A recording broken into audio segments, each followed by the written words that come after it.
Sports News. Mga kabombo, mga ka-Star Nation, si Pangulong Ferdinand Marcos Jr. inaasahan na personal na dadalo dyan sa Batang Pinoy 2025 na gaganapin naman sa General Santos City. May balita dyan ang Bombo Radio Jensen.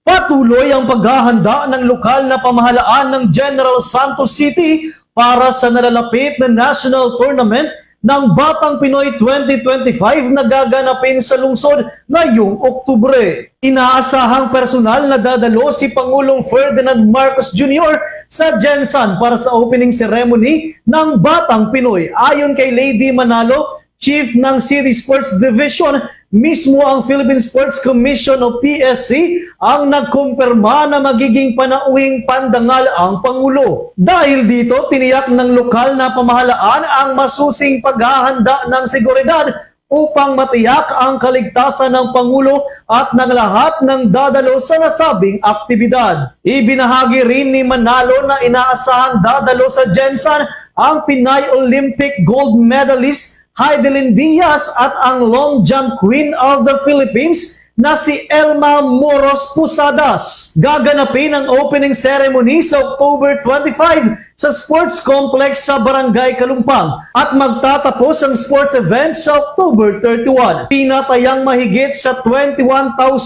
ang delegates mula sa iba't ibang bahagi ng bansa ang lalahok sa nasabing paligsahan. The gold medalist si Miss Heidelin Diaz. Actually, the last time, Elma Moros para i-check ang sports complex para sa long jump. So, aside from the, we are expecting no less than the President himself na mag-witness sa opening ceremonies. Yan ang ulat mula sa himpilan ng Bombo Radio Jensen.